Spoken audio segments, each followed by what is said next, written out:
लड़ेंगे, लड़ेंगे। जय भीम। जब तक सफाई कर्मचारी गुलामी से मुक्त नहीं होगा, तब तक भारत आजाद नहीं हो सकता है। साथियों,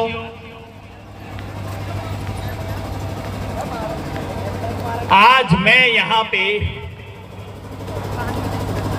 आप सबके बीच, आप ये समझिए कि प्रायश्चित करने के लिए आया हूं। प्रायश्चित कब किया जाता है? जब अपने हाथ से कोई गलती होती है, उस गलती को ठीक करने के लिए इंसान प्रायश्चित करता है। मेरे हाथ से भी ऐसी गलती 7 साल पहले हुई थी। आज से 7 साल पहले जब आम आदमी पार्टी का मैनिफेस्टो लिखा गया था पहली बार सन 2013 के चुनाव में, तो वो मैनिफेस्टो मैंने अपने हाथ से लिखा था। मैनिफेस्टो बनाने वाली कमेटी ने जब कहा कि फला फला पॉइंट है, योगेंद्र जी आप इस सबको देख लीजिए, अपनी तरफ से कोई 2-4 पॉइंट जोड़ने हैं तो आप भी जोड़ दीजिए और उसका पूरा एक मैनिफेस्टो बना दीजिए। तो मैंने तब कहा था कि भाई मुझे अपनी तरफ से सिर्फ एक बात जोड़नी है, और वो ये है कि सफाई कर्मचारी के साथ न्याय होना चाहिए।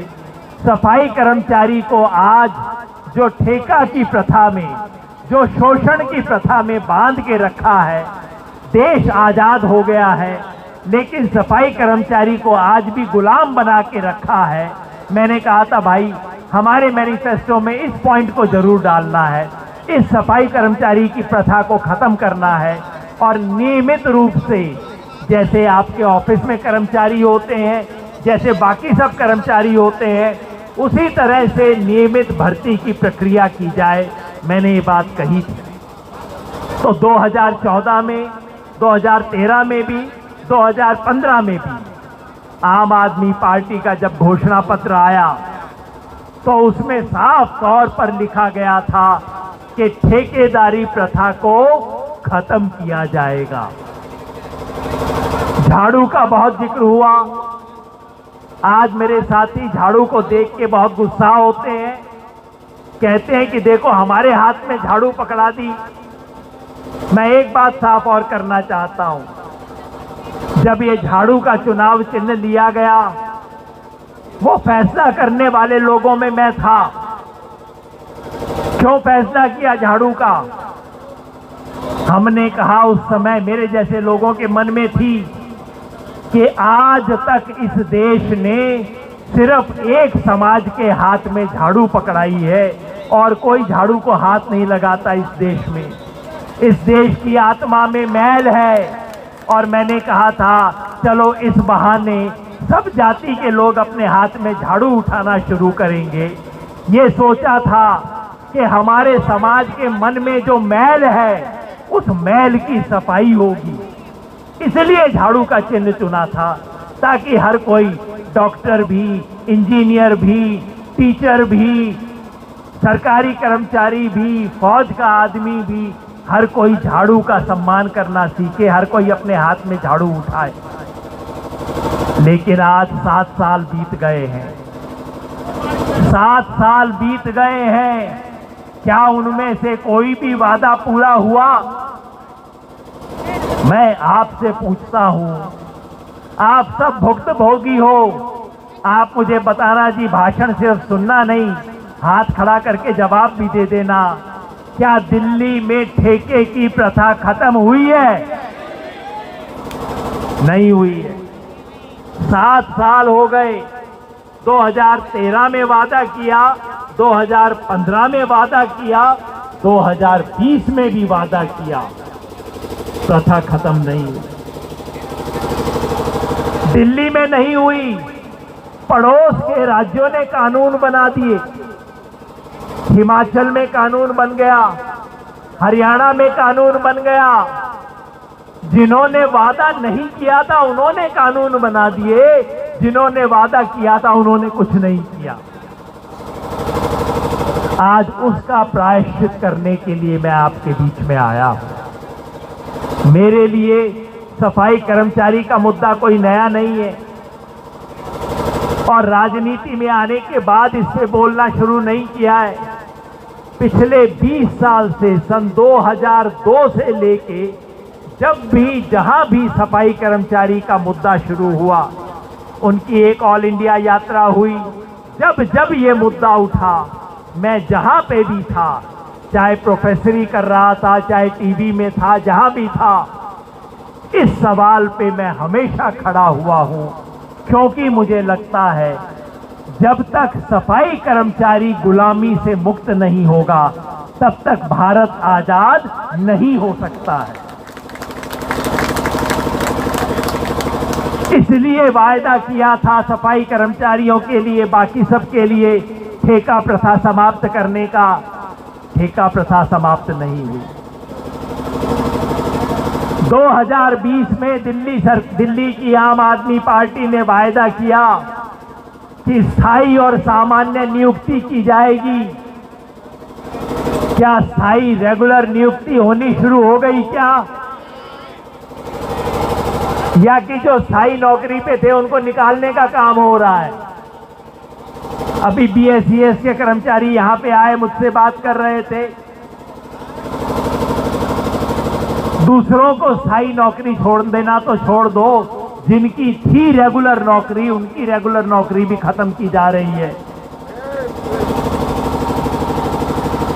सुप्रीम कोर्ट का फैसला है।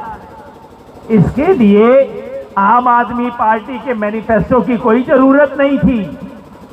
इस देश के सुप्रीम कोर्ट ने फैसला दिया है कि अगर कोई कर्मचारी 240 दिन तक काम करता है, यानी कि 8 महीने अगर काम करता है, तो इसका मतलब है कि वहां नौकरी की जरूरत है। 240 दिन अगर कहीं पे कोई काम कर रहा है तो उस पोस्ट को रेगुलर बना के उसको पक्की नौकरी देनी चाहिए। ये सुप्रीम कोर्ट का फैसला है इस देश के अंदर। तो जब आम आदमी पार्टी ने कहा कि हम स्थायी नौकरी देंगे तो वो कोई एहसान नहीं कर रहे थे। ये सुप्रीम कोर्ट का फैसला है जो कि लागू करने की बात कर रहे थे। क्या सुप्रीम कोर्ट का फैसला लागू हो गया? सब बता दीजिए भाई, 240 दिन काम करने वाले को पक्की नौकरी मिल गई क्या? सुप्रीम कोर्ट का एक और फैसला है। सुप्रीम कोर्ट ने कहा है कि जहां भी कच्ची नौकरी है वहां कच्ची नौकरी करने वाले को ठीक उतनी ही तनख्वाह मिलनी चाहिए जितना कि पक्की नौकरी करने वाले को। काम तो एक बराबर है ना। तो सुप्रीम कोर्ट ने कहा है कि समान काम समान वेतन। एक जैसा काम करोगे तो एक जैसी तनख्वाह मिलेगी। सही बात है ना। अब आप मुझे बता दीजिए, क्या दिल्ली में सफाई कर्मचारी का कॉन्ट्रैक्ट की नौकरी करने वाले को कितना पैसा मिलता है? बोल दीजिए कितना मिलता है? 12,000, 13,000। उसमें भी बीच में कॉन्ट्रैक्टर कुछ खा जाता है, हाथ में 7-8 हजार आता है। मिलना चाहिए 30,000, 35,000, 40,000 रेगुलर के बराबर। मिलता है 11-12 हजार कागज पे और 7-8 हजार सचमुच में आके जेब में आके मिलता है। तो सुप्रीम कोर्ट का लागू हो गया निर्णय। आप ही बताइए, सुप्रीम कोर्ट का फैसला लागू हुआ। अब हमारे दिल्ली के मुख्यमंत्री कहते हैं कि हम बच्चों को संविधान पढ़ाएंगे, हम देशभक्ति पढ़ाएंगे, संविधान की इज्जत करना सिखाएंगे। मैं कहता हूं मुख्यमंत्री जी, आप खुद पहले इज्जत करके दिखा दो ना संविधान की, बच्चे तो अपने आप सीख जाएंगे। भाई बच्चा तो माँ बाप को देखता है। माँ बाप क्या बोलते हैं उससे फर्क नहीं पड़ता, क्या करते हैं इससे फर्क पड़ता है। तो मुख्यमंत्री जी, आप संविधान की इज्जत कर लीजिए, आप उसे लागू कर लीजिए तो सब बाकी सीख जाएंगे। ये अयोध्या जाने का ड्रामा छोड़ दीजिए, सबसे बड़ा मंदिर ये है। ये दिल्ली की आम आदमी है, ये वो आम आदमी है जिनके नाम पे आप सत्ता में आए हो। और उस आम आदमी के लिए अगर आप वायदा खिलाफी करते हो तो जो दिल्ली की जनता कुर्सी पे बैठाना भी जानती है वो कुर्सी से उतारना भी जानती है। जो झाड़ू से सफाई करना जानते हैं वो झाड़ू से बड़े बड़े लोगों की सफाई भी करना जानते हैं। सब कुछ कर देंगे। तो यहाँ पे चेतावनी देने आए हैं, ये आपका आंदोलन है साथियों। ये सफाई कर्मचारियों का ठेके की प्रथा से जो प्रभावित लोग हैं उनका आंदोलन है, आपका आंदोलन है, आपका नेतृत्व है। मैं, मेरे जैसे लोग, मेरे जैसे साथी, हम सब आपका समर्थन करने आए हैं। और जब तक आपका आंदोलन चलेगा हम सब लोग, मैं आपके पीछे खड़ा रहूंगा। मेरे साथी इस आंदोलन में आपके साथ जुड़ के रहेंगे, लड़ेंगे और जीत के दिखाएंगे। लड़ेंगे, लड़ेंगे, लड़ेंगे। जय भीम।